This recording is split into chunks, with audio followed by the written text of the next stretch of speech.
রহমত পূর্ণ হক প্রভাত আমার, রহমত পূর্ণ হক প্রভাত আমার। তাহাজ্জুদ আর ফজরের অভ্যাস আছে যার, রহমত পূর্ণ প্রভাত হয় তার। আলহামদুলিল্লাহি রাব্বিল আলামিন, সালাতু ওয়াসসালামু আলা সাইয়্যিদিল মুরসালিন, আম্মা বা'দু, ফাআউযু বিল্লাহি মিনাশ শাইতানির রাজীম। বিসমিল্লাহির রহমানির রহিম। আসসালাতু ওয়াসসালামু আলাইকা ইয়া রাসূলুল্লাহ ওয়া আলা আলিকা ওয়া আসহাবিকা ইয়া হাবিবাল্লাহ। আসসালাতু ওয়াসসালামু আলাইকা ইয়া নবিয়াল্লাহ ওয়া আলা আলিকা ওয়া আসহাবিকা ইয়া নূরাল্লাহ। দুরূদে পাকের অগণিত ফজিলাত এবং বারাকাত রয়েছে। হযরত সাইয়্যিদুনা আবু হুরায়রা রাদিয়াল্লাহু তাআলা আনহু থেকে বর্ণিত, নূরের পাইকার, নবীদের সরদার, দো জাহানের তাজদার, সুলতান বাহরুবার হুজুরে পুন নূর সাল্লাল্লাহু তাআলা আলাইহি ওয়া আলিহি ওয়াসাল্লাম ইরশাদ করেছেন, যে ব্যক্তি আমার উপর একবার দুরূদে পাক পাঠ করলো, আল্লাহ তাআলা তার উপর 10টি রহমত নাজিল করবেন। সাল্লু আলাল হাবিব সাল্লাল্লাহু তাআলা আলা মুহাম্মদ সাল্লাল্লাহু আলাইহি ওয়া আলিহি ওয়াসাল্লাম। সালাতান ওয়া সালামান আলাইকা ইয়া সাইয়্যিদি ইয়া রাসূলুল্লাহ সাল্লাল্লাহু আলাইহি ওয়াসাল্লাম। মাদানী চ্যানেলের দর্শকবৃন্দ, আরও একবার অনুষ্ঠান রহমত পূর্ণ প্রভাত নিয়ে উপস্থিত হয়েছি।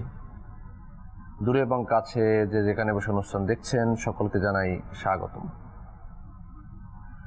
রহমত পূর্ণ প্রভাতের মধ্যে মুবাল্লিগিন আমাদের সাথে রয়েছে, নাতখা ইসলামী ভাই রয়েছেন। আসুন শুরুতেই কিছু ভালো ভালো আমরা নিয়াত করে নিই। রাহমাতুল আলামিন, শাফিউল মুজনিবিন, রাসূল পাক সাল্লাল্লাহু আলাইহি ওয়া আলিহি সাল্লাম ইরশাদ করেন, নিয়াতুল মুমিনি খায়রুম মিন আমালিহি। মুসলমানের নিয়ত তার আমলের চেয়ে উত্তম। যে কোনো ভালো কাজের পূর্বে যদি ভালো নিয়ত না থাকে, তাহলে ওই ভালো কাজের সওয়াব পাওয়া যায় না। আর ভালো কাজের শুরুতে যত ভালো ভালো নিয়ত থাকবে, সওয়াব তত বেশি থাকবে। সকালের শুরুতেই আসুন আমরা ভালো ভালো কিছু নিয়ত করি, আল্লাহ তাআলা সন্তুষ্টি অর্জন এবং সওয়াব অর্জনের নিয়তে অনুষ্ঠান রহমতপূর্ণ প্রভাত শুরু থেকে শেষ পর্যন্ত আমরা দেখব। সকালকে ভালো করার জন্য, সকালকে রহমতে ভরা করার জন্য, বরকতপূর্ণ করার জন্য আজকের এই অনুষ্ঠান এর শুরুতে কুরআনুল কারীমের তেলাওয়াত শ্রবণ করব। আসুন আমরাও মনোযোগের সাথে তেলাওয়াত শ্রবণ করি। أعوذ بالله من الشيطان الرجيم. بسم الله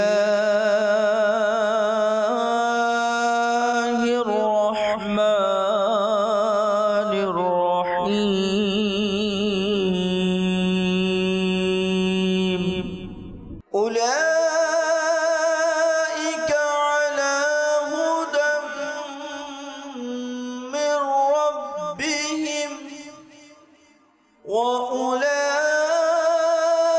وأولئك هم المفلحون.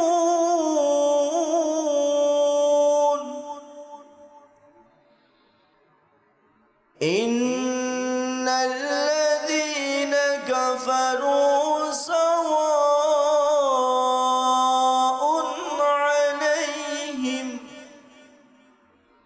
سواء عليهم أأنذرتهم أم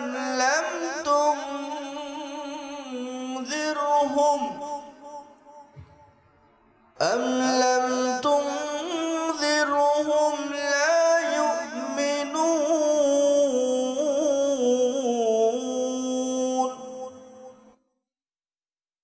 ختم الله على قلوبهم وعلى سمعهم وعلى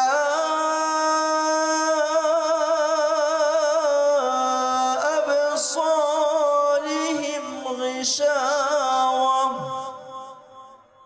ولهم عذاب عظيم. آمنت بالله صدق الله المولانا العظيم وصدق رسوله النبي الكريم صلوا على الحبيب صلى الله عليه وسلم محمد صلی اللہ تعالی علیہ وآلہ وسلم۔ মাশাআল্লাহ, মারহাবা। কোরআনে পাকের তিলাওয়াত আমরা শ্রবণ করেছি। কিছুক্ষণের মধ্যে আমরা ইনশাআল্লাহ তাআলা হামদে বারি তাআলা শ্রবণ করব।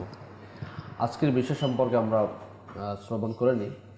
আজকের বিষয় হচ্ছে তিলাওয়াতে কোরআনে পাক। জি, কোরআনে পাকের তিলাওয়াত সম্পর্কে আমরা আজকের বয়ান শ্রবণ করব, মাদানী ফুল শ্রবণ করব, যাতে করে আমাদের অন্তরের মধ্যে, দিলের মধ্যে কোরআনে পাকের মুহাব্বত বেশি করে চলে আসে, কোরআনে পাক আমরা তিলাওয়াত করতে পারি। কোরআনে পাক তিলাওয়াতকারীর কী ফজিলাত রয়েছে, কী বারাকাত রয়েছে, পাশাপাশি আপনার দাওয়াত ইসলামী কোরআনে পাকের খিদমত কী করছে, এ সম্পর্কেও আমরা আজকের মাদানী ফুল শ্রবণ করবো ইনশাআল্লাহ তাআলা। আসুন হামদে পারি তাআলা শ্রবণ। ইসলাম ভাইয়ের মাদানী চ্যানেল দর্শকবৃন্দ, আসুন হামদ ও নাতের পূর্বে আমরা ভালো করে নিয়ত করে নিই, কেননা হাদিস শরীফে রয়েছে মুসলমানের নিয়ত তার আমলের চেয়ে উত্তম। আসুন আল্লাহ তাবারক ওয়া তাআলার সন্তুষ্টি, প্রিয় নবী মুহাম্মদ আরবি সাল্লাল্লাহু তাআলা আলাইহি ওয়া সাল্লামের সন্তুষ্টি অর্জন এবং অসংখ্য সওয়াব কামনার উদ্দেশ্যে হামদ ও নাত পড়তে এবং শুনতে চেষ্টা করব ইনশাআল্লাহ।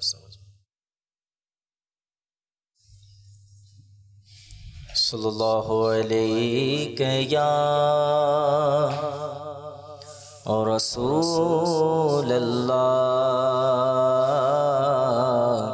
ওয়াসাল্লামু আলাইকা ইয়া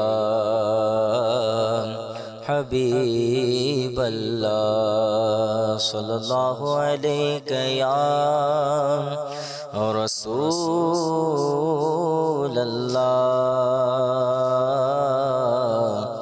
ওয়াসাল্লামু আলাইকা ইয়া হাবিবাল্লাহ ওয়াসাল্লামু আলাইকা ইয়া হাবিবাল্লাহ।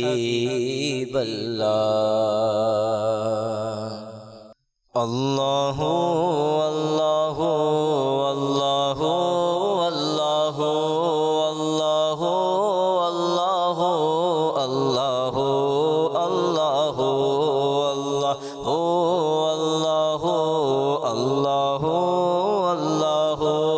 আল্লাহু আল্লাহু আল্লাহু আল্লাহু লা ইলাহা ইল্লাল্লাহ লা ইলাহা ইল্লাল্লাহ লা ইলাহা ইল্লাল্লাহ লা ইলাহা ইল্লাল্লাহ আল্লাহু আল্লাহু আল্লাহ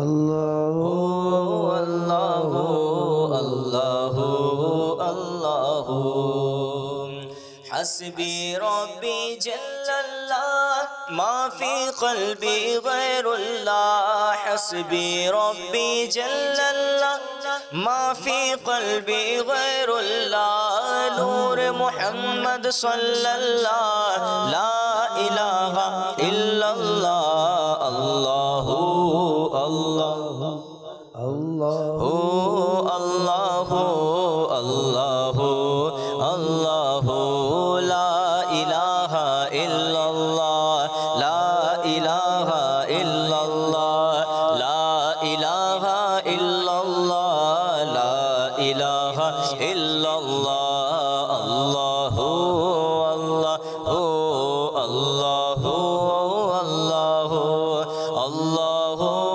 আল্লাহু আল্লাহু আল্লাহু আল্লাহ সর্বশক্তিমান আল্লাহ সর্বশক্তিমান বান্দার প্রতি দয়াবান আল্লাহ সর্বশক্তিমান বান্দার প্রতি দয়াবান প্রিয় হাবিব করলেন দান যিনি ঈমানেরই জান লা ইলাহা ইল্লাল্লাহ লা ইলাহা ইল্লাল্লাহ লা ইলাহা ইল্লাল্লাহ লা ইলাহা ইল্লাল্লাহ আল্লাহু আল্লাহু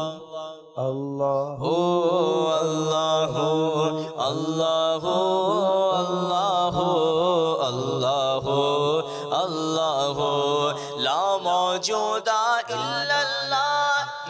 मशहूदा इल्लल्लाह ला मौजूदा इल्लल्लाह ला मशहूदा इल्लल्लाह ला मक़सूदा इल्लल्लाह ला मअबूदा इल्लल्लाह अल्लाहु अल्लाहु अल्लाहु अल्लाहु अल्लाहु अल्लाहु अल्लाहु ओ मैं हूँ बंदा वो मौला, मैं हूँ बंदा वो मौला, कौन है अपना उसके सिवा। मैं हूँ बंदा वो मौला, कौन है अपना उसके सिवा। मैं हूँ उसका वो है मेरा जिसने बनाया और पाला। ला इलाहा इल्लल्लाह ला इलाहा इल्लल्लाह ला इलाहा इल्लल्लाह ला इलाहा इल्लल्लाह अल्लाहु अल्लाहु अल्लाहु अल्लाहु अल्लाहु अल्लाहु अल्लाहु अल्लाहु ला इलाहा इल्लल्लाह ला इलाहा इल्लल्लाह ला इलाहा इल्लल्लाह मुहम्मदुर रसूलुल्लाह सल्लु अलल हबीब सल्लल्लाहु अलैहि वसल्लम। মাশাআল্লাহ, মারহাবা।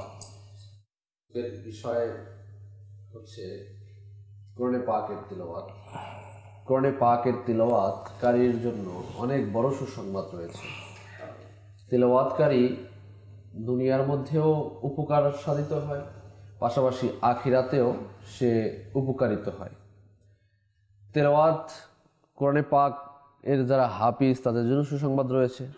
শুধু হাফিজই নয়, বরং হাফিজদের মা বাবা এনাদের জন্য বড় সুসংবাদ রয়েছে। হ্যাঁ, সুবহানাল্লাহ বিহামদি। এজন্য কোরআনে পাক হচ্ছে আমাদের জীবন বিধান, কোরআন হচ্ছে আমাদের পথ চলার পাথেয়।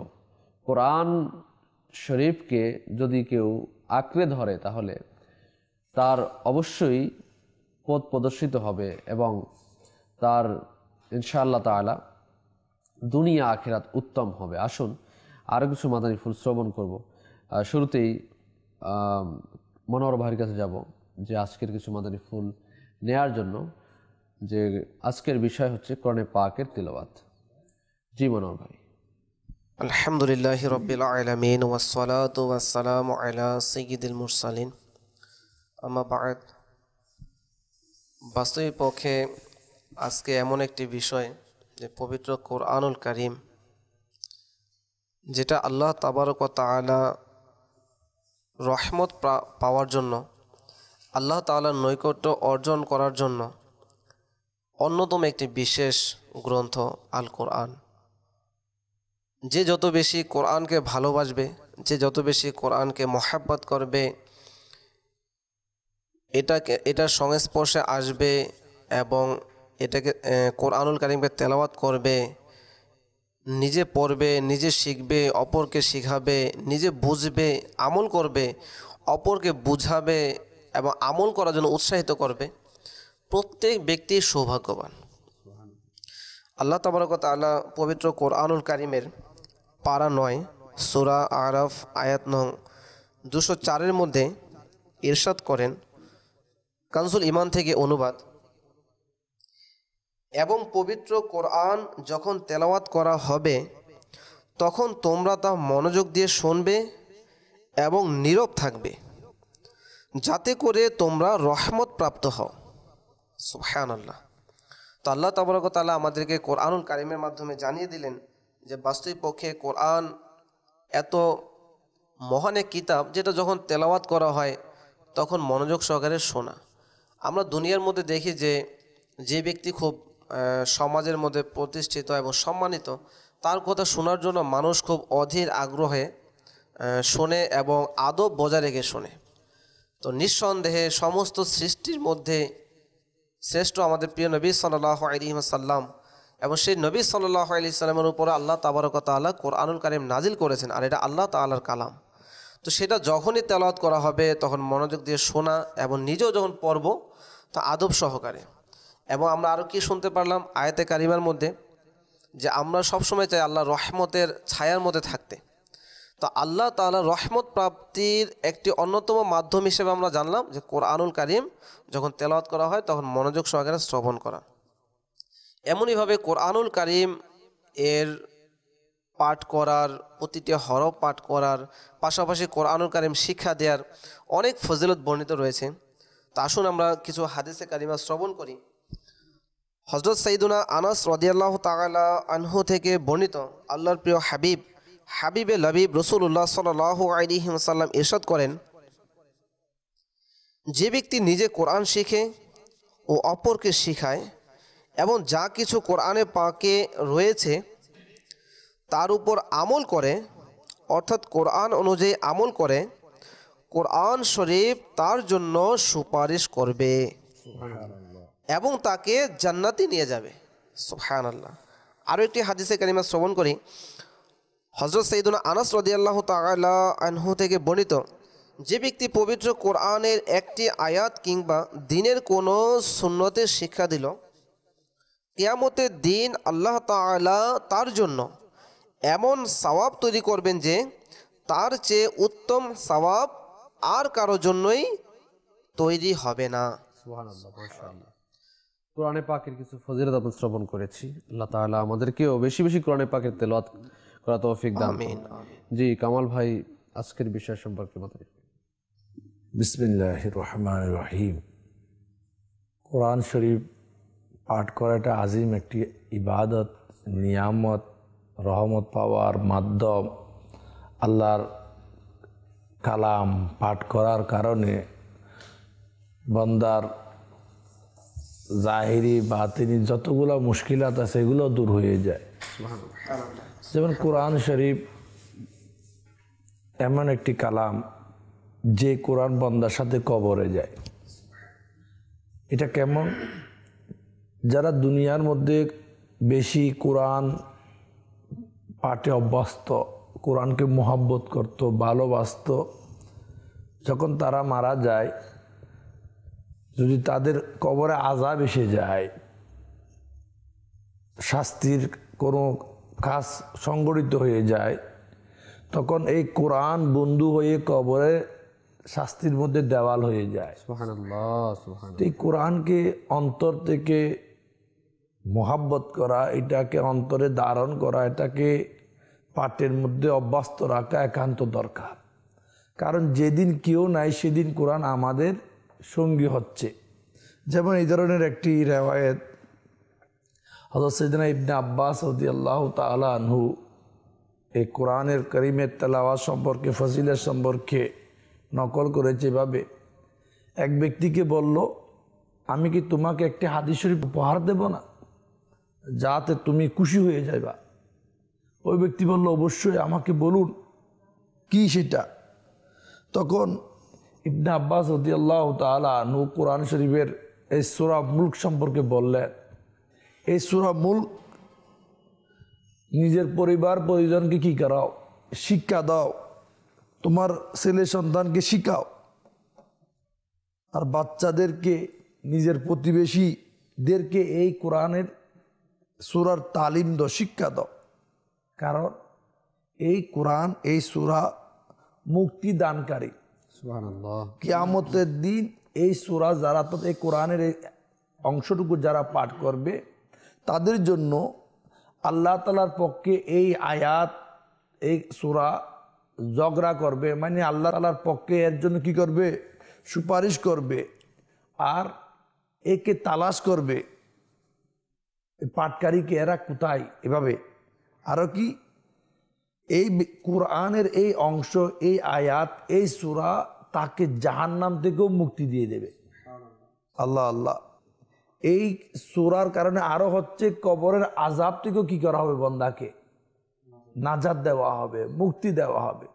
তো প্রিয় ইসলামী ভাইরা, মাদানী চ্যানেলের দর্শকবৃন্দ, আল্লাহর কোরআন জাহান্নাম থেকে মুক্তির কারণ হয়, জান্নাতে যাওয়ার পথ সহজ হয়, আযাব থেকে নাজাত পাওয়া যায়, অন্ধকার কবরের মধ্যে সঙ্গী হয়ে যায়, আযাব থেকে বাঁচা যায়। তো ওভারঅল আমরা যারা যেখানে আসি প্রতিদিন এই কোরআন করিমের বরকত নেওয়া যায়, কোরআন করিমের পাঠ করার অভ্যাস করা যায়। কিন্তু বদনসিব মেজরিটি আমরা এই রাস্তা থেকে খুব দূরে, মানে এই পথ থেকে অনেক দূরে। বিভিন্ন বই, ম্যাগাজিন, পেপার, পত্রিকা, অহেতুক অনেক গল্প গুজব, কাহিনী, কিচ্ছা পড়ার টাইম আছে ঘন্টার পর ঘন্টা। এখন বর্তমানে অনেকে কাজের বাহানা দিয়ে কোরআন থেকে দূরে, এখন বিভিন্ন ব্যস্ততা দেখায়, ব্যবসা বাণিজ্য, পারিবারিক কাজ। তো তাদের উদ্দেশ্যে আমি একটি ঘটনা বলবো, যেটা আমাদের আর কেউ নেই, আমাদের প্রিয় নবী সাল্লাল্লাহু আলাইহি ওয়াসাল্লামের নয়নমণি ফাতেমাতুজ জাহরা রাদিয়াল্লাহু তাআলা আনহার ঘটনা। তো এই ঘটনা থেকে প্রতিটা মুসলমানের শিক্ষা নেওয়া উচিত, এবং বিশেষ করে ইসলামী বোনদের যারা বিভিন্ন ধরনের কাজের প্রেক্ষাপটে বলে যে আমরা তো কোরআন পড়ার সময় পাই না। তো একটি ঘটনা বর্ণিত রয়েছে কিছুটা এমন, যে মা ফাতেমাতুজ জাহরা রাদিয়াল্লাহু তাআলা আনহা, তার কর্মজীবনে আমরা শুনেছি যে তিনি সকল কাজ নিজ হাতে করতেন। এখন তো আমাদের আটা বুয়া নাই, কিচ্ছু নাই। জি, তো এখন তো আমাদের আটা প্যাকেট পাওয়া যায়, তাও রুটি বানানোর মানুষ ছিল না। ওই সময় জাতা দিয়ে পিষে খুব কষ্ট করে আটা তৈরি করা হতো। আচ্ছা, ওই সময় মা ফাতেমাতুজ জাহরা রাদিয়াল্লাহু তাআলা আনহা অ্যাট এ টাইম একই সাথে কতগুলি কাজ করতেন, এবং কোরআন কিভাবে মোহাব্বত করতেন, কোরআনকে কীভাবে তেলাওয়াত করতেন, সেই বিষয়ে এই ঘটনার মধ্যে প্রস্ফুটিত হবে। যে মা ফাতেমাতুজ জাহরা রাদিয়াল্লাহু তাআলা আনহা তিনি কি করতেন, হাত দ্বারা সেই জাতা পিষতেন, আটা ভাঙার কাজ করতেন। পাশাপাশি সে ইমাম হাসান, ইমাম হোসাইন রাদিয়াল্লাহু তাআলা আনহুমাকে তার পায়ের মধ্যে রেখে দোল খাওয়াতেন এবং ঘুম পাড়াতেন। জবান মোবারক দিয়ে সে কোরআনুল কারিমের তেলাওয়াত করতেন একই সাথে। আচ্ছা, এই কোরআনুল কারিমের মহাব্বতে, আল্লাহ তাআলার ভালোবাসায় কি করতেন, চোখের দ্বারা অশ্রু ঝরাতেন। আবার এই কোরআনুল কারিমের যে তর্জমা এবং তাফসীর, আল্লাহ তাআলা যে মহত্ব, শান এবং অনেক কিছু বর্ণনা করেছেন কোরআনুল কারিমে, সেগুলো চিন্তা করে মা ফাতেমাতুজ জাহরা রাদিয়াল্লাহু তাআলা সে অন্তর দ্বারা সেগুলি চিন্তা করতেন, কোরআনের তাফসীরকে সে চিন্তা করতেন, যে নবী সাল্লাল্লাহু আলাইহি ওয়াসাল্লাম থেকে যেটা শিক্ষা গ্রহণ করেছেন। তো আমাদের এই ঘটনা থেকে এটি শিক্ষা গ্রহণ করা উচিত যে মা ফাতেমাতুজ জাহরা রাদিয়াল্লাহু তাআলা আনহা, যিনি জান্নাতে সকল রমণীদের সর্দার হবে, সর্দারিনী হবে, তো তিনি একই সাথে কতগুলি কাজ করতেন। আমরাও করি তো দুনিয়াতে বাপু, দেখবেন ট্যালেন্টফুল বন্দা যারা আছে না, অনেকগুলো কাজ করে। তো এখন হয় কি, ইনি তো মা ফাতেমাতুজ জাহরা রাদিয়াল্লাহু তাআলা আনহার ওয়াকিয়া বলেছেন, সুন্দর লাগলো, শুনলামও, ইসলামী বোন যারা আছে তারাও শুনেছেন, শুনে হয়তো আশ্চর্য হয়েছেন। অনেকে এখানে আবার লজিক দেখাবে, তাদের তো কোরআনে পাক মুখস্থ ছিল, আমরা তো পারি না, কিন্তু আমরা চেষ্টা কতদূর করি। এখন উনি বললেন যে জাতা ঘুরাতেন আর তেলাওয়াতে কালামুল্লাহ শরীফ তেলাওয়াত করতেন, বাচ্চাকে দোল খেয়ে ঘুম পড়াতেন, আবার কান্নাও করতেন, অন্তর থেকে চিন্তাও করতেন। এখন আমাদের পজিশন এমন হয়েছে, কাজ সেমই হচ্ছে, পাকশাক হচ্ছে, এদিকে টেলিভিশনের মধ্যে আপনার সিনেমা নাটক দেখা হচ্ছে, সাউন্ড দিয়ে সে কান দিয়ে শুনছে, যতটুকু সম্ভব, মানে রুমের পাশাপাশি থাকে তো কিচেন রুম, শুনছে। আবার বাচ্চাদেরও ঘুম পাড়াচ্ছে, বাচ্চাদের যদি ডিস্টার্ব করতে, বাচ্চাদের পায়ে দোল খাওয়াচ্ছে না, এরা টেলিভিশন ছেড়ে কার্টুন দেখাচ্ছে। অর্থাৎ কাজ কিন্তু অ্যাট এ টাইম অনেকগুলো করছে, কিন্তু কাজের ধরন ভিন্ন। এজন্য আমাদেরকে সবসময় চিন্তা করতে হবে যে কোন কাজটায় আল্লাহ তার রসুল রাজি হবে এবং কোন কাজটায় তারা নারাজ হবে। এই জিনিসগুলো যখন চিন্তা আসবে, তখন কিন্তু অটোমেটিক্যালি আমাদের ইসলামী বন্ধের মধ্যে এবং সকলের মধ্যে এই সকল জিনিস চলে আসবে। তার মানে আমরা বলতে পারি যে আমরা বর্তমান সমাজে মানুষ পরিশ্রমী আছে, পরিশ্রমী সাথে অনেক কাজ করতে পারে, কিন্তু অলরেডি কি করতে পারে। আপনি দেখবেন একজন মা শিশুকে সকালে নাস্তা করাচ্ছে, স্কুলেও পাঠাচ্ছে, নাস্তাও তৈরি করতেছে, আবার সাথে স্কুলে নিয়ে যাচ্ছে, স্বামী তার কাজও করে দিচ্ছে, অনেকগুলো কাজ করছেন। কিন্তু তৎকালীন যুগে যে সকল সহুলত ছিল না, এখন সেগুলো মজুদ।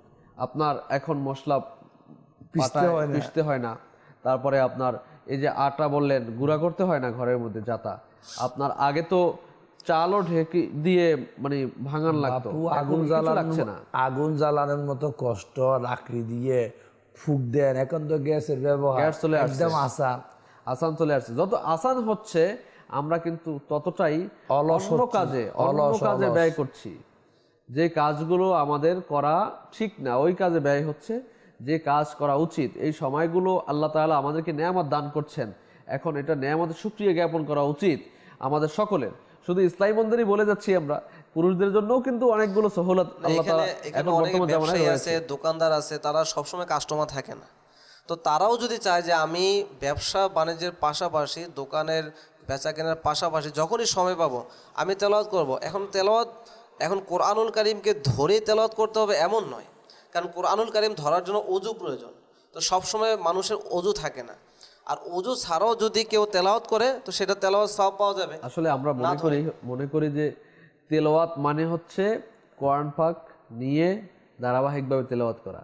ভাই, যে তেলাওয়াত কোরআনে পাক পড়তে জানে না, কমসে কম যতগুলো কোরআনে পাকের সূরা রয়েছে এগুলো যেগুলো মুখস্থ আছে, ইখলাস এবং যে সূরাগুলো মুখস্থ আছে এগুলো তো কমসে কম আমরা পড়তে পারি সব সময়, এগুলো তো তেলাওয়াতের মধ্যে শামিল হবে। যাই হোক, আমরা অনেক সময় বুঝতেও ভুল করি, আর আমরা সহলত পেয়ে, সুযোগ সুবিধা পেয়ে আমরা অলস হয়ে যাচ্ছি, পাশাপাশি গুনাহের কাজে ব্যয় করছি, মোবাইল ফোন নিয়ে ব্যস্ত। যে কাজগুলো আমাদের করা উচিত সেই কাজে আমরা ব্যস্ত নেই, এটা বোঝা যাচ্ছে। কেননা পুরুষের জন্য হোক মহিলাদের জন্য হোক সকলের জন্য অনেক সহলত এখন মজুদ রয়েছে। বাপু শরীফ, আগের চাইতে বর্তমান জিন্দগি অনেক আসান। যেমন আপনি ব্যবসায় করেন, যা করেন ইচ্ছা করলে তো সম্ভব। যেমন আমরা আমাদের পূর্ব বুজুর্গদের দিকে যদি তাকায়, আমরা যে হানিফি মাযহাব, আমাদের ইমামে আজম আবু হানিফা রহমতুল্লাহ আলাইহি, ওনাকে তো দেখেন, উনিও তো ব্যবসায়ী, কাপড় বিক্রি করত। আমরা দিনের মধ্যে হয়তো 1 পৃষ্ঠা পড়তে আমাদের সময় হয় না, 1 পৃষ্ঠা বেশি না। আর আমাদের ইমাম আজম আবু হানিফা রহমতুল্লাহ আলাইহি কোরআনকে কেমন ভালোবাসত, ব্যবসা করতেন। আবার রমাদানের মধ্যে কাপড়ের ব্যবসা তো আরো কি বেশি, খুব। আমাদের মার্কেটগুলো যান, রমাদানের মধ্যে জায়গা নাই, মার্কেটিংয়ের জন্য সবাই ব্যস্ত, কিভাবে নতুন নৃত্য করবে। আর এই ইমাম আজম আবু হানিফা ওই রমাদানে এত ব্যস্ততা যদি আমরা দৌড়ি, তারপরও একটি কোরআন খতম কেমনে করতো দিনের মধ্যে, মোহাব্বতটা কেমন। আল্লাহ তাআলা আমাদেরকেও কোরআনে পাকের মুহাব্বত দিলের মধ্যে রাখার তৌফিক দান করুক। কালাম শ্রবণ করবেন ইনশাআল্লাহ তাআলা। আহমদ রাজা ভাই আমাদেরকে যে কোনো একটি কালাম শুনিয়ে দিন ইনশাআল্লাহ। শেখ তরিকত আমিরুল সুন্নাত দাউদ বরকাতুল্লাহ আলাইহি লিখিত ইস্তেগাসা একটি ইনশাআল্লাহ।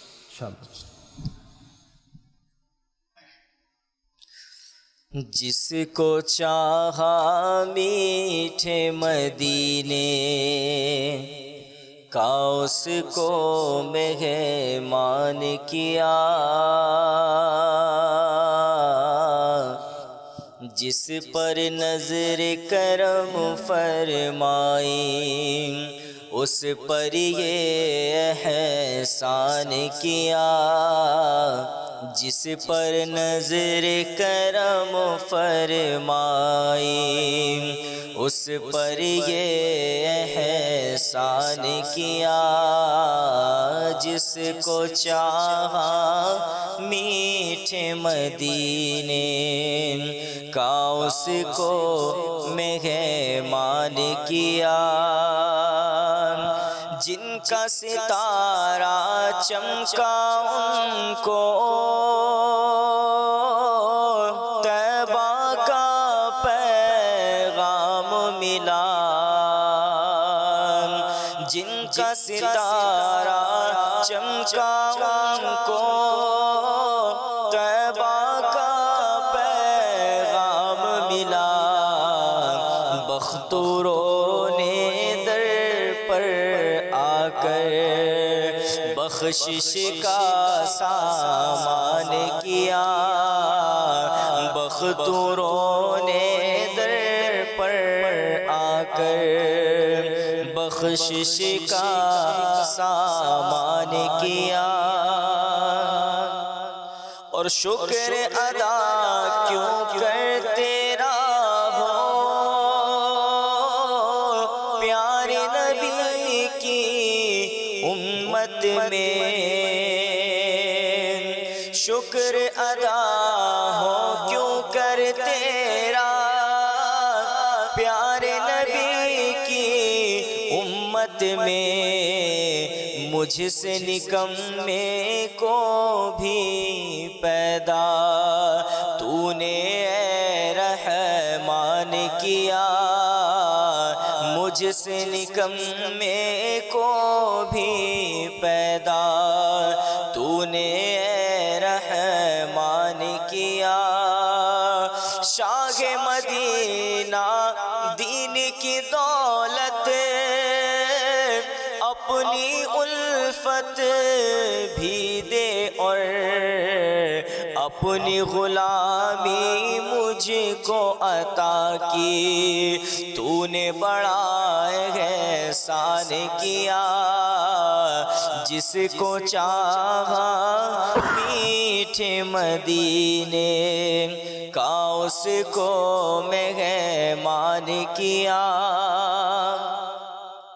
اور حق کی راہ میں پتھر کھائے خون میں نہائے طائف میں دین کا کتنی محنت سے کام آپ نے اے سلطان کیا جان کے دشمن خون کے پیاسوں کو بھی شہر مکہ میں جان کے دشمن خون کے پیاسوں کو بھی شہر مکہ میں عام معافی تم نے عطا کی کتنا بڑا احسان کیا عام معافی تم نے عطا کی کتنا بڑا احسان کیا اور وہ دنیا کی رنگینی میں کھویا رہا برباد ہوا وہ دنیا کی رنگینی میں کھویا رہا برباد ہوا جس نے عشق نبی سے دل کو خالی اور ویران کیا جس نے عشق نبی سے دل کو خالی اور ویران کیا جس کو چاہا میٹھے مدینے کا اس کو مہمان کیا آغا مقدر عرصہ ہوا تار مدینے جا نہ سکا آغا مقدر عرصہ ہوا تار مدینے جا نہ سکا ہائے اسے حالت نے جکڑا یوں خون ارمان کیا جس کو چاہا میٹھے مدینے کا اس کو مہمان کیا جس کو چاہا میٹھے مدینے کا اس کو مہمان کیا صلو علی الحبیب صلی اللہ تعالی علی محمد صلی اللہ علیہ وسلم مرحبا جی کمال بھائی আসলে আল্লাহর কালাম এই কোরআন মাজিদ এটা কেমন আজকে যদি আমি বলি আপনি বলি আমরা মরার পরে শহীদের মর্যাদা পেতে চাই মৃত্যুর যন্ত্রণা থেকে নাজাত তো পেতে চাই তাহলে কোরআনের তো বিকল্প নাই আজকে দুনিয়ার একটা রসম রীতি যদি দেখি আমি আপনি কোরআনের মোহাব্বতটা কম দুনিয়ার অন্যান্য বই বুকের মোহাব্বতটা বেশি যেই সব বেশি বেশি কোরআন ছাড়া যেগুলোর প্রতি আমরা সময় দিচ্ছি কিন্তু ওগুলার রেজাল্টটা হচ্ছে কি জিরো। কিভাবে? আপনি দেখবেন আজকে একজন মা বলেন বাপ বলেন তার ছেলেকে গাইড করার জন্য শিক্ষক কি পড়ায় না পড়ায় সবগুলো আবার কি করে, গাইডলাইন করে, গাইড দেয় যেন আমার ছেলেটা দুনিয়ার পরীক্ষায় যে কোনো পরীক্ষায় ভালো কামিয়াব পেয়ে যায়। কিন্তু আমার ছেলে কি কোরআন জানে কি জানে না এই ব্যাপারে কোনো গাইডলাইন নাই। উস্তাদ একজন রাখলাম, সে কোরআন জানে কিনা এটাও দেখি না। রাগ করিয়ে না আমাদের যে দর্শকবৃন্দ, যার কাছে আমি আমার ছেলেকে পড়াই তাকে যে সে কোরআন কতটুকু পড়লো, তার কোরআন পড়াটা শুদ্ধ আছে কি না, সে পড়তে পারে কি না, গাইডলাইন নেই, চেষ্টা নাই। মাদানী চ্যানেলের দর্শকবৃন্দ চিন্তা করেন, যখন আমি আপনি মারা যাব তখন এই ছেলে কি আমার কবরে ফারে গিয়ে বা কবরে ফারে না গেলেও ঘরে বসে বা মসজিদে হোক নামাজে হোক আমার জন্য ইসালে সোয়াব করুক, নিশ্চয় আমরা চাই। ছেলে আমার জন্য একবার সূরা ফাতিহা পাঠ করে ইসাল করুক, নিশ্চয় আমরা চাই। কিন্তু এই ছেলে কি এটা জানে কি জানে না এ ব্যাপারে কোনো চিন্তা নাই, ভাবনা নাই। আসলে বর্তমান সমাজে যারা আমরা কোরআনে কারীম থেকে যত গাফিল হচ্ছি, ছেলে সন্তানকে গাফিল করাচ্ছি, এটা ক্ষতি আমারই হচ্ছে। আপনি দেখছেন না বনি ইসরায়েলের যুগের ঘটনা, হযরত ঈসা আলাইহিস নবিয়ানা ওয়া ইসলামের একটা ঘটনা। বাপ গুনাহগার, তার স্ত্রী কি গর্ভবতী ছিল, সে মারা গেল গুনাহগার। যখন সন্তান জন্ম নেয়, সে যখন কোরআন পড়ার জন্য মক্তবে যায়, যখন কোরআন পাঠে শুরু করে, আল্লাহর দয়াত ওই গুনাহগার আযাবের উপর কি হয়ে যায়, এসে যায়। ঈসা আলাইহিস সালাম বলে, আল্লাহ যাবার পথে দেখলাম আযাব হচ্ছে, এখন আবার এখানে তোমার রহমত কিভাবে হচ্ছে? এই গুনাহগার সত্যি, কিন্তু এর সন্তান তো জমিনে আমার কোরআন কালাম পাঠ করতেছে, আমি এই সন্তানের উসিলে তার গুনাহগার বাপকে মাফ করে দিলাম। এই জন্য প্রিয় ইসলাম ভাইরা, আমি আপনি সংক্ষিপ্ত হায়াতের মুসাফির, এখানে এখন আসি এখন নাই। তো কোরআন কারীম বিদ্ধ হলো শিখি, এটা ফরজ, কিন্তু এখন আমাদের এই কনসেপ্টটা খুব কম। কারণ আমরা এই কোরআনকে অপশনাল একটা বুক হিসাবে এক কোনায় রেখে দিলাম, অথচ এই যেটাকে আমি অপশনাল মনে করি কোনো ফাত্তা নাই, এটা কিন্তু আমার পরকালের সঙ্গী, এটা আমার সমস্ত ইবাদতের সঙ্গী হচ্ছে। কারণ যেই নামাজের মধ্যে কোরআন নাই, ওটা না, ওই নামাজের কোনো ভ্যালু নাই। কামাল ভাই, বাস্তবিকপক্ষে আমরা যদি কোনো কাজের মধ্যে নিজেকে আগ্রহী করে তুলতে চাই, তাহলে এরকম কাউকে মডেল বানাতে হবে, যে তার এমন একজন ব্যক্তিত্বকে মডেল বানাতে হবে। নবী সাল্লাল্লাহু আলাইহি সাল্লামকে আমরা দেখিনি, নবী সাল্লাল্লাহু আলাইহি সাল্লামের মাধ্যমে কোরআনের মহব্বত এগুলি সাহাবায়ে কেরামের মাধ্যমে, আউলিয়া কেরামের মাধ্যমে আমরা পেয়েছি। তা আমরা যেই মাযহাবের অনুসরণ করি, তিনি যত মাযহাব আছে সমস্ত মাযহাবের ইমামরা তাকে শ্রদ্ধা করত, ভালোবাসত। তো ইমামে আজম আবু হানিফা রহমতুল্লাহ তাআলা আলাইহি কোরআনের খেদমতের কথা আপনি কিছু বললেন, আমি এর মধ্যে কিছু অ্যাড করব, যাতে করে আমাদের যতটা ফ্যামিলি আছে, যারা মাদানী চ্যানেলের দর্শক রয়েছে, তারা পাশাপাশি আমাদের যত ফ্যামিলি, যদি আমরা ইমামে আজম আবু হানিফা রহমতুল্লাহ তাআলার জীবনীটাকেও যদি আমরা একটু চর্চা করি, তাহলে আমাদের অন্যান্য দিকের পাশাপাশি কোরআনের মহব্বত আমাদের মধ্যে অনেক বেড়ে যাবে, এবং কোরআন পড়ার, শুদ্ধভাবে পড়ার এবং এর খেদমত করার জজবা জাগবে। ইমামে আজম আবু হানিফা রহমতুল্লাহ তাআলা আলাইহি, তিনি আল্লামা জাহাবি রহমতুল্লাহ তাআলা বলেন যে তিনি প্রায় 30 বছর, কোনো কোনো রায়তে 40 বছর আসে, তিনি এশারের ওযু দিয়ে তিনি কি করতেন, ফজরের নামাজ আদায় করতেন। তো রাতে যে তার ইবাদত হতো, সেই ইবাদতের মধ্যে এক রাকাতে এক খতম কোরআনুল কারীম তিনি পড়তেন, আরেক রাকাতে আরেক খতম কোরআনুল কারীম পড়তেন। এটা ছিল তার এভাবে তার ইবাদত। ইমামে আজম আবু হানিফা রহমতুল্লাহ তাআলা রমজানের যে বিষয়, যে কামাল ভাই বলছিলেন যে দিনে এক খতম কোরআন শরীফ, আমরা তো দিনে কি অলসতায় ঘুমায় থাকি, কিভাবে সময় কাটবে, একটু আড্ডা ইত্যাদি। ইমামে আজম আবু হানিফা রহমতুল্লাহ তাআলা আলাইহি কোরআনকে এত ভালোবাসতেন, তিনি দিনে এক খতম কোরআনুল কারীম তেলাওয়াত করতেন, পাশাপাশি রাত্রে এক খতম কোরআনুল কারীম তেলাওয়াত করতেন। আবার তারাবির মধ্যে পুরো রমজানের মধ্যে এক খতম কোরআনুল কারীম তেলাওয়াত করতেন। এভাবে হিসাবে দেখা গেছে যে দিনে এক খতম, রাতে এক খতম, এভাবে 30-60 খতম হতো। আর তারাবির মধ্যে হতো এক খতম, 100 দিনে, হ্যাঁ 30 দিনের মধ্যে, রমজানুল মোবারকের মধ্যে দিনে এক খতম, রাতে এক খতম, এইভাবে 30-30-60। তারপরে তারাবির মধ্যে সে এক খতম কোরআনুল কারীম খতম করতেন, হলো 61। আর কিতাবে বর্ণিত রয়েছে ঈদের দিনে তিনি 1 খতম কোরআন শরীফ পড়তেন। ঈদের দিনও বেড়াইতো কবে, এইভাবে নাস্তা পানি খাইতো কবে, এভাবে প্রায় 62 প্রায় 62 খতম তিনি কোরআনুল কারিমে তেলাওয়াত করতেন। দেখেন, আপনি প্রথমে বললেন তিনি বড় ব্যবসায়ী ছিলেন, তার মতো কাপড়ের ব্যবসায়ী ওই জামানার মধ্যে তো কম ছিল, নাই, এখনো এমন ব্যবসায়ী খুব কম, সন্দেহ আছে। কিন্তু তাদের টাকা ছিল একেবারে হালাল, তাদের তাকুয়ার কোনো শেষ সীমানা ছিল না, এর একটি ঘটনাও আছে। তো তার একবার ব্যবসায়ীর মধ্যে কিছু কাপড়ের মধ্যে ত্রুটি কেনার সময় দেখা যায়নি, পরবর্তী দেখা গেছে।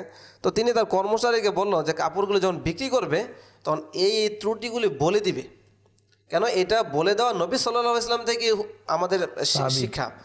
কর্মচারীকে যখন বললেন তো কর্মচারী ভুলে গেলেন, সে এভাবে বিক্রি করে দিলেন। তখন ইমামে আজম আবু হানিফা রহমতুল্লাহ তাআলা আলাইহি যখন পরবর্তীতে খবর নিলেন, তো তখন তাকে বলা হলো যে আপনি যে ত্রুটির কথা বলতে বলেছেন, কর্মচারী বলছে যে আমি তো সেটা বলতে ভুলে গেছি। তখন ইমামে আজম আবু হানিফা রহমতুল্লাহ তাআলা তাকুয়া দেখেন, তিনি কি করলেন, সেই যত টাকা ওই মাল বিক্রি করে, ওই কাপড় বিক্রি করে যত টাকা উপার্জন করেছিল সমস্ত টাকা তিনি সদকা করে দিলেন, শুধুমাত্র ত্রুটি না বলার কারণে। তো তিনি ছিলেন আমাদের এমন ইমাম, তাকুয়াবান, পরহেজগার, এবং পাশাপাশি আমরা তার কোরআনের খেদমত শ্রবণ করলাম। পাশাপাশি আরেকটা বিষয় যে তিনি যেখানে ইন্তেকাল করেছিলেন সেখানে কিতাবে লেখা আছে যে 1000-এর উপরে তিনি সেখানে কোরআনুল কারীম খতম করেছেন, 7000 বার। সুবহানাল্লাহ। উনি একটা জায়গা নির্ধারণ করে দিয়েছেন, মানে আমাকে এখানে কি করিও, দাফন করিও। ওই জমিনের উপর বসে 7000 বার আপনি যদি আমাদের এভারেজ নেন, জীবনে কি একবার করছেন খতম? বেশি না। আমাদের এই অবস্থা। দিন আসলে ঘটনা শ্রবণ করলে শুনতেই মনে চায়, আমাদের ঈর্ষাও জাগে যে হায় আমাদের অবস্থা কীরকম। আমরাও চেষ্টা করলে অনেক কিছু মানুষ পারে। কিছু SMS অনুষ্ঠানের মধ্যে শরিক করব। রাজশাহী থেকে আমাদেরকে সমজান আলী ভাই লিখেছেন যে নাজ শরীফ শুনতে চায়, ভালোবাসি প্রিয় নবীকে। দাদা ভাই প্রস্তুত থাকেন, আপনার কাজ চলে আসতেছে। কুমিল্লা থেকে আমাদেরকে লিখেছেন, আসসালামু আলাইকুম। ওয়ালাইকুম আসসালাম রহমতুল্লাহি ওয়া বারাকাতুহু। আমাকে একটি মানকাবাত শুনিয়ে দিলে ভালো হবে। অলি আল্লাহর বাংলাদেশ, বাবা শাহজালালের বাংলাদেশ। এরপরে আমাদেরকে SMS করেছেন এক দর্শক, লিখেছেন যে আমি কোরআন পড়তে ভালোবাসি, মাশাআল্লাহ। আমার রাতে কোরআন পড়তে ভালো লাগে। এখন দিনে পড়বে না রাতে পড়লে সওয়াব বেশি? প্রশ্ন করেছেন। আর লিখেছেন যে কামাল ভাইয়ের কণ্ঠে দয়া করো নবী আমায় নাত শুনতে চাই। তো কামাল ভাই তো আসেনি, দর্শকের অনুরোধ, ইনশাআল্লাহ তাআলা আমরা কালাম শুনিয়ে আমাদেরকে দয়া করবেন ইনশাআল্লাহ তাআলা। আর রেজা ভাই আপনি প্রস্তুত থাকেন। আমাদের অনুষ্ঠানের মধ্যে আজকে তেলাওয়াতে কালামুল্লাহ শরীফ যে রয়েছে, আসলে কোরআনে পাক পড়া তো সওয়াব রয়েছেও, দেখাও সওয়াব, চুমু খাওয়া সওয়াব, চোখে লাগানো সওয়াব, জিয়ারত করা সওয়াব। এজন্য আমাদের উচিত কোরআনে পাককে বেশি বেশি দেখা, বেশি বেশি জিয়ারত করা। আমাদের কোরআনে পাক ঘরের মধ্যে তো একটা কোরআনে পাক রাখি, অনেকে বিবাহের মধ্যে উপহার দেয়। এখন অনেক রেওয়াজ আছে, মেয়ে বিয়ে দিলে এর সাথে কোরআনে পাক দিয়ে দেয়। কিন্তু এই কোরআনে পাককে আমরা বুকে না রেখে, চোখে না রেখে, মুখে না রেখে, চুমু না দিয়ে, জিয়ারত না করে, না পড়ে আমরা কি করি, সেটাকে আলমারির উপরে রেখে দেই। এজন্য আমাদের কর্তব্য হচ্ছে, আমাদের উচিত হচ্ছে কোরআনে পাককে মুহাব্বত করা, ভালোবাসা। কোরআনে পাকের সাথে যার সাথে সম্পর্ক থাকবে তার সাথে আল্লাহ তাআলা রাসূলের সম্পর্ক হয়ে যাবে অটোমেটিক্যালি। এজন্য আমাদের উচিত কোরআনে পাকের তেলাওয়াত বেশি বেশি করা এবং এর জিয়ারত করা, একে সম্মান শ্রদ্ধা করা। আল্লাহ তাআলা আমাদেরকে তৌফিক দান করুক। কামাল ভাইয়ের কণ্ঠে দয়া করো নবী আমায়। দয়া কর নবী আমায়, দয়া ছাড়া কোনো উপায় নাই। দয়া কর নবী আমায়, দয়া ছাড়া কোনো উপায় নাই। আমার মৃত্যু কঠিন সময়ে, আমার মৃত্যু কঠিন সময়ে তোমার একটু দিদার যেন পাই।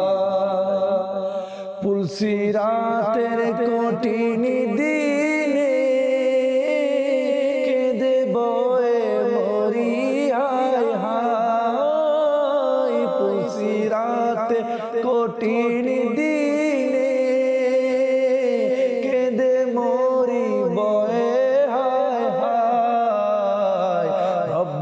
হাবলি বলে নবী, রব্বি হাবলি বলে নবী, পার করায় নবী গো আমায়, দয়া কর নবী আমায়, দয়া ছাড়া কোনো উপায় নাই, আমার মৃত্যু কঠিন সময়ে তোমার একটু দিদার যেন পাই।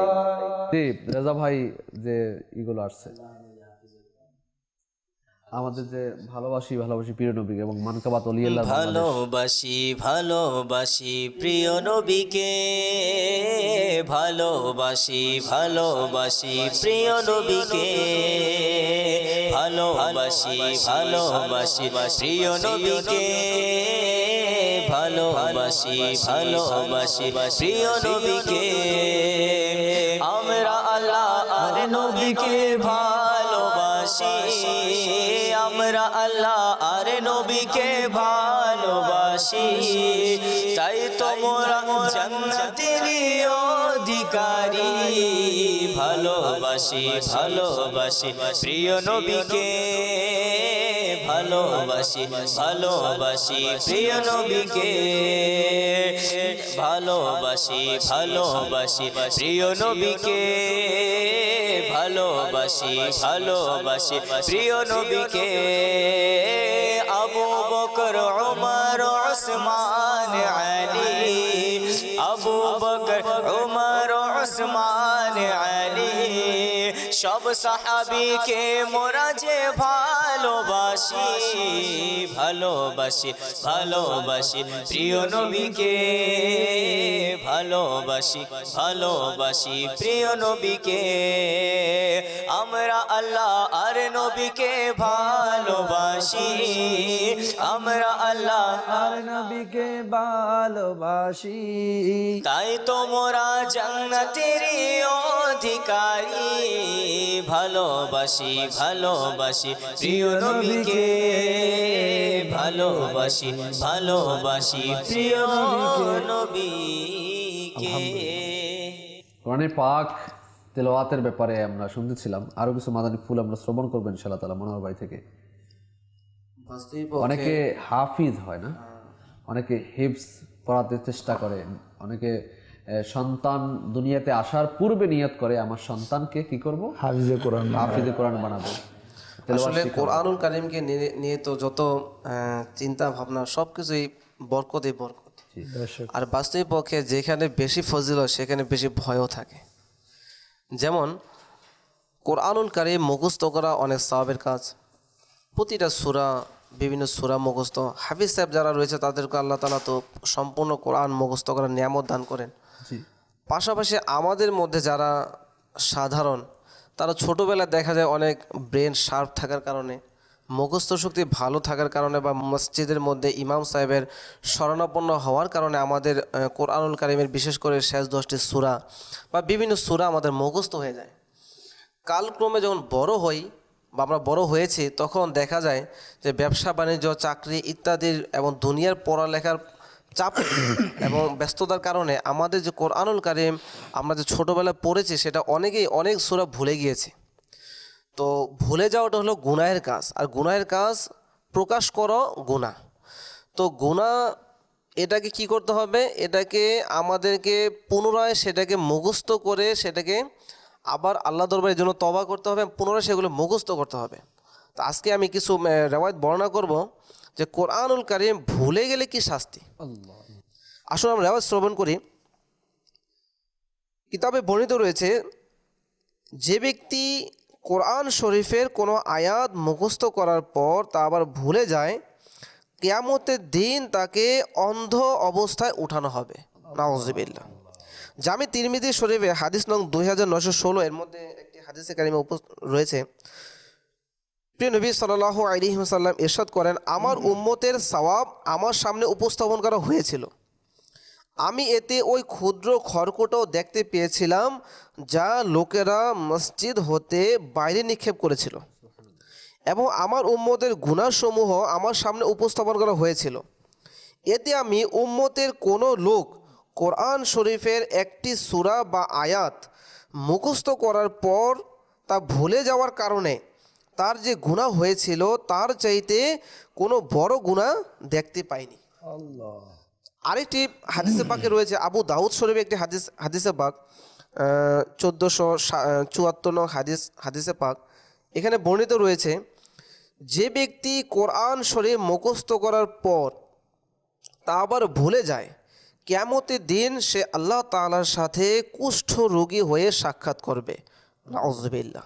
কানজুল উম্মাল শরীফে হাদিস নং 2846 বর্ণিত রয়েছে, কিয়ামতের দিন আমার উম্মতকে যে গুনাহের জন্য পরিপূর্ণ শাস্তি দেওয়া হবে তা হচ্ছে তাদেরকেও কোরআন শরীফের কোনো সূরা মুখস্থ করার পর তা আবার ভুলে গেল।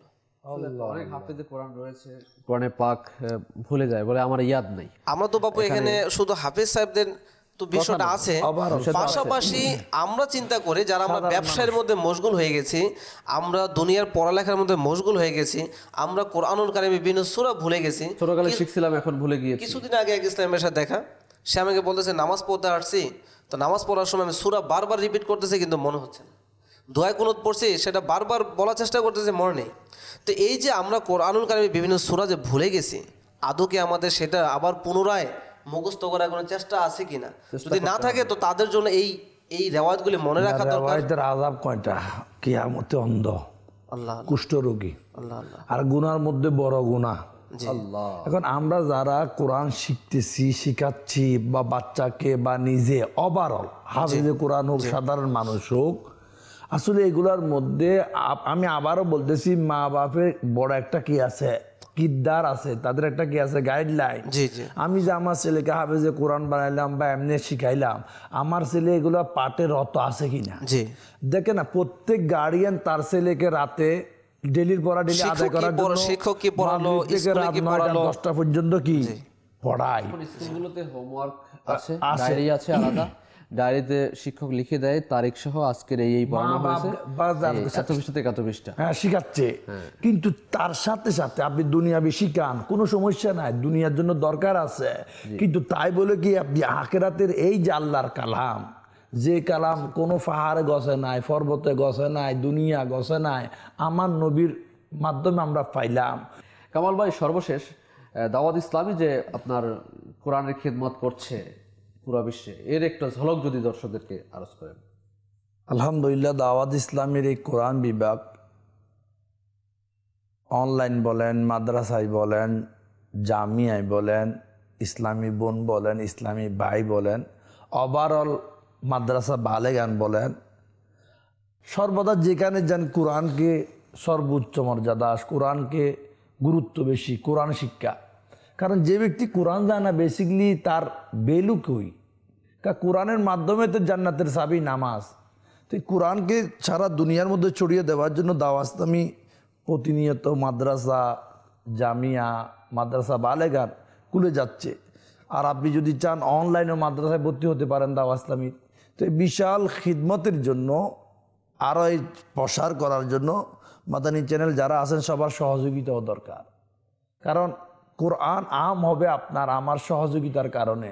কোরআনের যদি আমি একটা কারখানা বানাই, মাদ্রাসা নির্মাণ করি, তাহলে টাকারও দরকার আছে, সহযোগিতারও দরকার আছে। তো যদি আমি চাই আমার এলাকায়, আমার মহল্লায়, সর্বক্ষেত্রে, হয়তো আমার এখানে নাই, অন্য দেশে, যেখানে হোক না কেন, ওভারঅল, কারণ দাওয়াত ইসলামী দুনিয়ার 200 দেশে কাজ করে। দাওয়াত ইসলামী কোনো দেশভিত্তিক না, দাওয়াত ইসলামী দুনিয়ার সমস্ত মানুষকে নিয়ে, কোনো একটা জাতিকে নিয়ে নয়। তো আমাদের এই মকসদ কোরআন এর প্রতিষ্ঠা, এর কারখানা, বাগান, মাদ্রাসা যত বেশি হবে, কোরআন আবাদ তত হবে, কোরআনের চর্চা তত হবে, কোরআনের জিকিরও তত হবে। যেমন আপনি একটা হাফিজ সাহেব বললেন, সংক্ষিপ্ত বলি, শুধু এখানে হাফিজ সাহেব একা অপরাধী না। অনেক হাফিজে বলে আমি তো সুলু সুলু পড়তে চাই, কিন্তু যারা মহল্লাবাসী এরা বলে দ্রুত পড়েন, আমি কি করব? এখন এই ব্যক্তি মহল্লাবাসী কমিটির কথা শুনে দ্রুত পড়ে যাচ্ছে, কিন্তু তার উপর কমিটির কথা শোনাটা দরকার ছিল না। আমি বলবো না, আমি কোরআনকে লানতের জরিয়া বানাবো না, আমি কোরআনকে যথাযথ আদায় করবো। যেখানে কোরআনের সঠিক হক আদায় হবে না, ও চাকরি না করলাম, বাস আল্লাহ সন্তুষ্টের জন্য আমি পড়বো, এই অনুযায়ী যদি আমাকে রাখেন তো ঠিক আছে, ওকে, অন্যথায় যেখানে আল্লাহ সন্তুষ্টির জন্য পড়ার সুযোগ দেবে আমি সেখানে পড়বো। এই জেহেনগুলো দাওয়াত ইসলামিক মাদ্রাসার মধ্যে দেওয়া হয়। আলহামদুলিল্লাহ দাওয়াত মাদ্রাসার কোনো হাফিজ আপনি যতই বলেন না তারা ওরা পড়বে না, তাকে ট্রেনিং এই শিক্ষা দেওয়া হয় নাই, তাকে দেওয়া হয়েছে তারতিলের সাথে কোরআন পড়ো, যে কোরআন পাঠ করলে আল্লাহর রহমত নাজিল হবে। তো প্রিয় ইসলামী মাদানী চ্যানেল দর্শকবৃন্দ, এই কোরআনের খিদমতের কাজে আমি বলবো সবাই এগিয়ে আসি। সংক্ষিপ্তভাবে যেটা কামাল ভাই বললেন, অর্থাৎ কোরআনুল কারীমের খিদমত যে হচ্ছে, আমাদের অনলাইন মাদ্রাসাতুল মদিনার মাধ্যমে কোরআন শিক্ষা দেওয়া হয়। মাদ্রাসাতুল মদিনা যেটা ছোট বাচ্চাদের জন্য এবং মাদানী মুন্না মাদানী মুন্নি ছেলে মেয়েদের জন্য নাজিরার বিভাগ রয়েছে, হেফজ বিভাগ রয়েছে। পাশাপাশি যারা বয়স্ক, আমাদের মতো বয়স হয়ে গিয়েছে, মুরব্বী হয়ে গিয়েছেন, তো তারা কোরআন শরীফ কোথায় পড়েন, তাদের জন্য বিভিন্ন মসজিদের মধ্যে ঈশান নামাজের পরে হোক অথবা অন্য কোনো সময় হোক মাদ্রাসাতুল মদিনা বালিগানের ব্যবস্থা করা হয় 41 মিনিটের জন্য। এর মধ্যে কোরআনে পাক শেখানো হয়, শুরু থেকে একদম মাদানী কায়দা থেকে শুরু করা হয়। এছাড়া কোরআনুল কারীম শেখার জন্য বিভিন্ন কোর্সের আমরা ব্যবস্থা করে থাকি। ফায়জানি কোরআন কোর্স, মাদানী তরবিয়তি কোর্স, অর্থাৎ কোরআনুল কারীম তেলাওয়াত করা, পাঠ করা, এর খিদমত করা, অনেকভাবে সওয়াব অর্জন করা যায়। তো আমরা দাওয়াত ইসলামীকে সহযোগিতা করি। দাওয়াত ইসলামীর মাধ্যমে আলহামদুলিল্লাহ 200টির অধিক দেশের মধ্যে এই কোরআনুল কারীমের খিদমত হচ্ছে। আমরাও এই খিদমতে অংশগ্রহণ করি। আল্লাহ তাআলা আমাদেরকে তৌফিক দান করুক, যা শ্রবণ করলাম এর উপর আমল করার তৌফিক দান করুক। আর এরপরেও আমরা নিয়ত করি, মাদানী ইনামাতের মধ্যে আমি আহলে সুন্নাত দামাত বরকাতুহুম আলিয়া দিয়েছেন যে আজকের কি আপনি তরজমায়ে কোরআন কানজুল ঈমান থেকে 3 আয়াত তরজমা তাফসির পড়েছেন অথবা শুনেছেন কি, এর উপর আমল করার নিয়ত করেন। ইনশাআল্লাহ তাআলা দেখবেন আপনার আমার পুরা কোরআন শরীফ অর্থ সহ তাফসির সহ পড়া সৌভাগ্য অর্জন হবে। কানজুল ঈমান শরীফ নিয়ে নিন, তা তেলাওয়াত করুন, আল্লাহ চাহে তা আসানি হবে ইনশাআল্লাহ তাআলা। আল্লাহ তাআলা আমাদেরকে কোরআনুল কারীম তেলাওয়াত করার তৌফিক দান করুক, কোরআনুল কারীম দেখার তৌফিক দান করুক, এর আদব সম্মান করার তৌফিক দান করুক। যার দিলের মধ্যে, যার বুকের মধ্যে কোরআনুল কারীম রয়েছে তাদেরকে সম্মান শ্রদ্ধা করার তৌফিক দান করুক। আমিন আমিন বিজাহিন নবিয়্যিল আমিন সাল্লাল্লাহু তাআলা আলাইহি ওয়া আলিহি ওয়াসাল্লাম। সাল্লু আলাল হাবিব সাল্লাল্লাহু তাআলা আলা মুহাম্মদ সাল্লাল্লাহু আলাইহি ওয়াসাল্লাম। আসুন যারাই আমরা দর্শক শ্রোতা রয়েছেন, আমরাও এখানে যারা রয়েছে, আসুন সকলে দাঁড়িয়ে আমার প্রিয় নবী রাসূল আরবি সাল্লাল্লাহু তাআলা আলাইহি সাল্লামকে সালাতু সালাম পেশ করি। সাল্লু আলাল হাবিব। ইয়া নবী সালামু আলাইকা, ইয়া রাসূল সালামু আলাইকা, ইয়া হাবিব সালামু আলাইকা, সালাওয়াতুল্লাহ আলাইকা, ইয়া হাবিবে রব্বে দাওয়ার, আজ পায়ে সিদ্দীক আকবর और उमर उस्मान व हैदर, चश्मे तर दो कल्बे मुजतर, या नबी सलाम अलैका, या रसूल सलाम अलैका, या हबीब सलाम अलैका, सलावतुल्लाह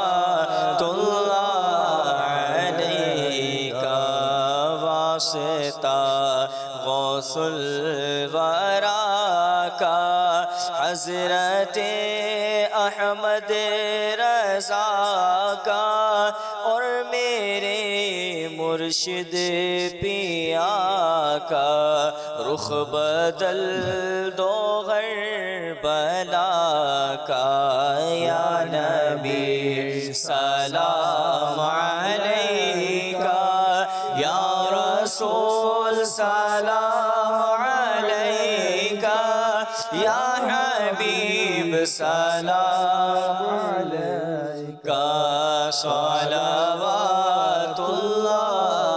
अलैका, या नबी सलाम अलैका, या रसूल सलाम अलैका, या हबीब सलाम अलैका, सलावतुल्लाह